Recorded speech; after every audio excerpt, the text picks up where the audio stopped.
The 28th word. This word is about paradise and consists of two stations. The first indicates some of the subtle wonders of paradise. However, it does not prove the existence of paradise, since this has been proved in brilliant fashion by the 12 decisive truths of the 10th word and by the firm and clear consecutive arguments in Arabic which form the basis and summary of the 10th word and the second station of this word. This station discusses in question and answer form a number of the aspects of paradise which have been the cause of criticism. If divine assistance is forthcoming, a great word will later be written about that mighty truth. God willing. In the name of God, the merciful, the compassionate. And give glad tidings to those who believe and act righteously that theirs shall be gardens beneath which flow rivers. Every time they are fed with fruits therefrom, they will say, "Why, this is what we were fed with before." For they will be given things in similitude. And they shall have therein spouses pure, and shall abide there forever. Quran 2:25. The brief answers to a number of questions about eternal paradise. The descriptions of the Quran's verses about paradise, which are more beautiful than paradise, more lovely than the Houris, and sweeter than the water of Salsabil, leave nothing to be said about it so that anyone should say it. However, in order to bring closer to the understanding those shining, pre-eternal, post-eternal, elevated and exquisite verses, we shall mention a number of steps, and, as samples of that Quranic paradise, a number of fine points which are like samples of its flowers. We shall point to these through 5 elusive questions and answers. Indeed, paradise is the means both to all spiritual and non-physical pleasures, and to all physical pleasures. Question. What connection with eternity and paradise has faulty, deficient, changing, unstable, and suffering corporeality? Since the spirit has elevated pleasures, that is sufficient. Why is bodily resurrection necessary for bodily pleasures? The answer. Because, just as in relation to water, air, and light, earth is dense and dark. But since it is the source and means of all the varieties of divine artifacts, in meaning it rises above the other elements. And just as in regard to the mystery of its comprehensiveness and on condition it is purified, the human soul, which is also dense, rises above all the other human subtle faculties. So too corporeality is the richest and most comprehensive and all-embracing mirror to the manifestation of the divine names. All the tools and instruments for measuring the contents of the treasuries of mercy and reckoning their balances lie in corporeality. For example, if scales to the number of sorts of food and their pleasures did not originate in the sense of taste in the tongue, it could not taste and weigh them all up, and recognize and experience them. Also, the instruments for experiencing and knowing the manifestations of most of the divine names, and tasting and recognizing them, again lie in corporeality. And the faculties for experiencing all the infinitely various pleasures are also in corporeality. As is proved in the 11th word, it is understood clearly from the disposition of the universe and man's comprehensiveness that the universe's maker wants to make known all the treasuries of his mercy, and all the manifestations of his names, and to make experienced all the varieties of his bounties. The abode of bliss, therefore, which is a vast pool formed from the flood of the universe and a great exhibition of the textiles woven on the loom of the universe and an everlasting store of the crops produced in the arable field of this world, will resemble the universe to a degree. And it will preserve all its fundamental matters, both corporeal and spiritual. Its all-wise maker, the most compassionate one, will also give as recompense for the duties of the physical tools and instruments, pleasures worthy of them, and to his servants, as a wage and reward for the particular worship of each. Otherwise a situation would occur that was contrary to his wisdom, justice, and mercy, which is in no way fitting for the beauty of his mercy and perfection of his justice, and in no way compatible with them. Question. If a body is living, its parts are constantly being formed and dissolved. It is doomed to extinction and cannot be eternal. Eating and drinking are for the perpetuation of the individual, and sexual relations are for the perpetuation of the species. These are fundamental to this world, but there is no need for them in the world of eternity and hereafter. So why are they among the greatest pleasures of paradise? The answer. Firstly, the bodies of living creatures are doomed to annihilation and death in this world because of an imbalance between what is taken in and what is expended. From childhood until maturity much is taken in, and after that what is expended increases. The balance is spoiled, and the body dies. In the world of eternity, however, the particles of the body remain constant and are not subject to composition and dissolution, or else the balance remains constant. Hashiya. In English footnote. In this world, the bodies of humans and animals are like guest houses, barracks, and schools for particles. The lifeless particles enter them and acquire worthiness to be particles for the everlasting realm, which is living, then they leave them. In the hereafter, however, according to the verse, the abode of the hereafter, that is life indeed, the light of life is general. There is no necessity for that traveling, drill, and instruction in order to be illuminated. Particles will remain constant as permanent fixtures. Like a closed circle or perpetual motion, the body of the living creature becomes eternal together with the functioning of the machine of bodily life for pleasure. Although in this world eating and drinking and sexual relations arise from need and perform a function, various delights and pleasures have been placed within them as an immediate wage for the duty performed, and these are superior to other pleasures. Since in this abode of sorrows eating and sexual relations are the means to so many wonderful and various pleasures, certainly in paradise, which is the abode of pleasure and bliss, those pleasures will take on a sublime form. The recompense of the duties pertaining to the hereafter performed here will also be added to them as pleasure, and they will be augmented by worldly needs which have taken the form of agreeable, otherworldly appetites, so will become an all-embracing, living source of pleasure worthy of paradise and suitable to eternity. Indeed, according to the meaning of the verse, and what is the life of this world but amusement and play? But indeed the abode of the hereafter, that is life indeed. Quran 29-64. Substances, matters, which are inanimate and without consciousness and life in the abode of this world, there will be living and conscious. Like human beings and animals here, the trees and stones there will understand commands and carry them out. If you tell a tree to bring you such and such a fruit, it will bring it. And if you tell such and such a stone to come, it will come. Since stones and trees will take on this elevated form, it surely necessitates that, together with preserving their bodily realities, eating, drinking, and sexual relations also will take on a form higher than their worldly form, higher to the degree that paradise is higher than this world. Question. According to the meaning of everyone will be together with those he loves, in paradise, friend will be together with friend.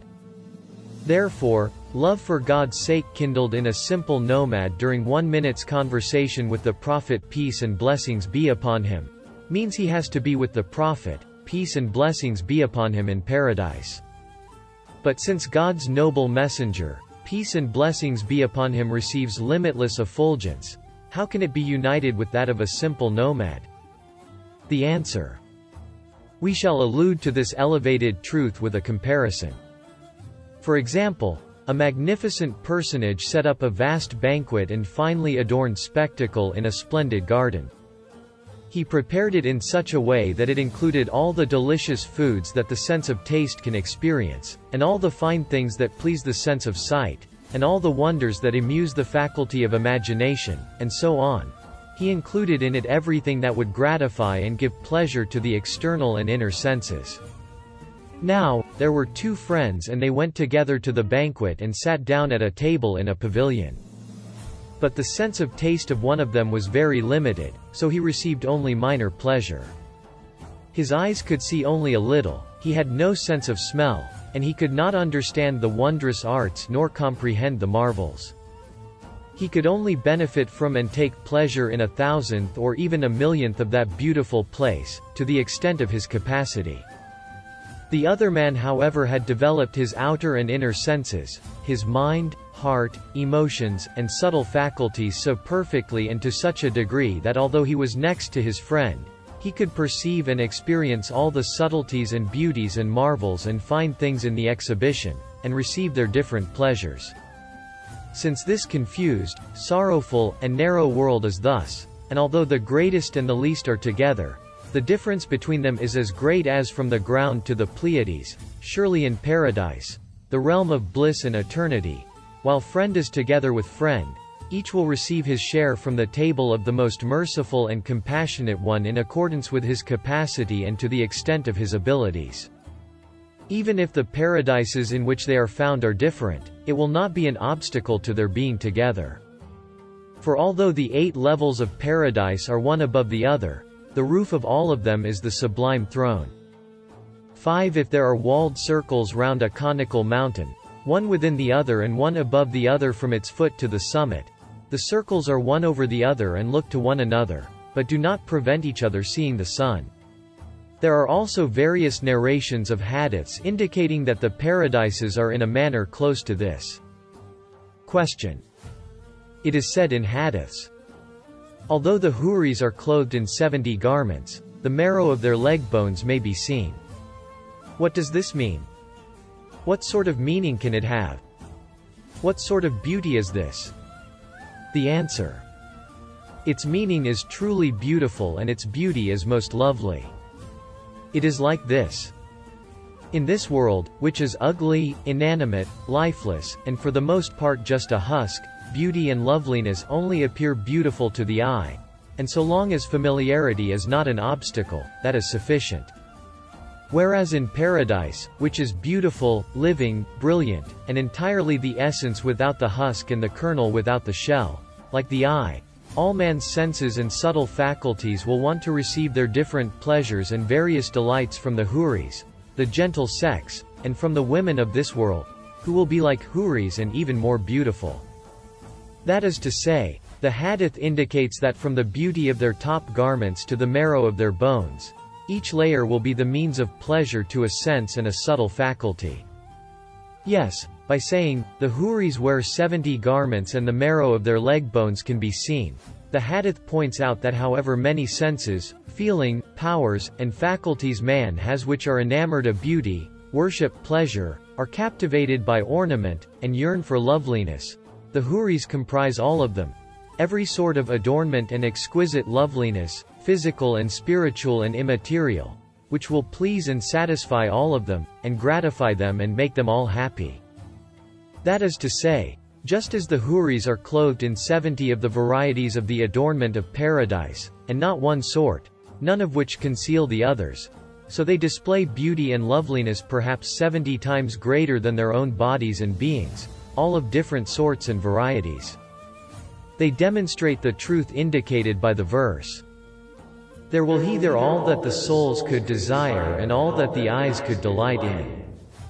Quran, 43-71. There is also a hadith which states that since in paradise there are no unnecessary, extraneous, waste matters, the people of paradise will not excrete waste after eating and drinking. 8 Since in this lowly world, trees, the most ordinary of living beings, do not excrete despite taking in much nourishment, why should the people of paradise, who are the highest class of life? Question. It says in hadiths, some of the people of paradise are given lands as extensive as the world, and thousands of palaces and hundreds of thousands of Houris are bestowed on them. What need has a single person of all these things? Why should it be necessary? How can this be and what does it mean? The answer. If man was only a lifeless being, or was only a vegetable creature consisting of a stomach, or consisted only of a limited, heavy, temporary, simple corporeality or animal body, he could not own many palaces and Houris, or be fit for them. But man is such a comprehensive miracle of power that even in this transitory world and brief life, if he is given the rule of all the world with its wealth and pleasures, His ambition is not satisfied, in respect of the need of some of his subtle faculties, which do not develop here. It is therefore reasonable, right, and true that a person possessing an infinite capacity who knocks on the door of an infinite mercy with the hand of infinite desires and the tongue of infinite needs will receive in an eternal abode of bliss the divine bounties described in hadiths. We shall observe this elevated truth through the telescope of a comparison. It is as follows. Although, like this valley garden, Hashiyah. In English footnote. That is, the garden of Suleiman, who served this poor one with perfect loyalty for 8 years, where this word was written in 1 or 2 hours. All these gardens and vineyards of Barla have different owners, all the birds and sparrows and honeybees in Barla, who have only a handful of grain for food, may say. All the gardens and orchards of Barla are my pleasant resorts where I fly around and enjoy myself. Each may take possession of Barla and include it in its property. Others sharing it does not invalidate his ownership. Similarly, a man who is a true human being may say, "My Creator made this world a house for me. The sun is my lamp and the stars my electric lights. The face of the earth is my resting place spread with flowered carpets." And he offers thanks to God. The other creatures sharing it does not negate his statement. On the contrary, the creatures adorn his house like decorations. And so, if in this narrow fleeting world, by virtue of his humanity, man, and even a bird, claims a sort of power of disposal over such a vast sphere and receives such a vast bounty, how can it be deemed unlikely that he is given ownership of a property stretching over a 500-year distance in a broad and eternal abode of bliss? Moreover, just as in this dense and dark narrow world the sun is present in the same way at the same time in numerous mirrors, so too, as is proved in the 16th word, a luminous being may be present in many places in the same way at the same time. For example, Gabriel peace be upon him being on 1,000 stars simultaneously, and at the divine throne, and in the presence of the prophet peace and blessings be upon him, and in the divine presence, and the Prophet Muhammad peace and blessings be upon him, meeting with most of the righteous of his community at the resurrection of the dead at the same time and appearing in this world in innumerable places simultaneously, and a strange group of the saints known as Abdal, appearing at the same time in many places, and ordinary people sometimes carrying out as much as a year's work in 1 minute in a dream and observing this, and everyone being in contact with and concerned with numerous places at the same time in their hearts, spirits, and imaginations. All these are well known and may be witnessed. Most certainly, in paradise, therefore, which is luminous, unrestricted, broad, and eternal, the people of paradise, whose bodies have the strength and lightness of the spirit and the swiftness of imagination, being in hundreds of thousands of places at the same time, and conversing with hundreds of thousands of huris, and receiving pleasure in hundreds of thousands of ways, is fitting for that eternal paradise, that infinite mercy, and as told by the bringer of sure news peace and blessings be upon him, is reality and the truth. Nevertheless, these vast truths cannot be weighed on the scales of our tiny minds. This tiny mind cannot perceive the true meanings, for this scale cannot bear such a weight. Glory be unto you. We have no knowledge save that which you have taught us. Indeed, you are all-knowing, all-wise. Quran 2:32. O our Sustainer!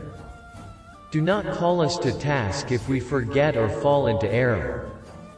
Quran 2-286. O God! Grant blessings to your beloved, who by being your beloved and through his prayers, flung open the doors of paradise, and because of the benedictions for him of its members, you confirmed its opening for his community, and bless him and grant him peace. O God! Appoint us to paradise among the righteous, through the intercession of your beloved, the Chosen One. Amen. By subscribing to our channel, you can be informed about the developments.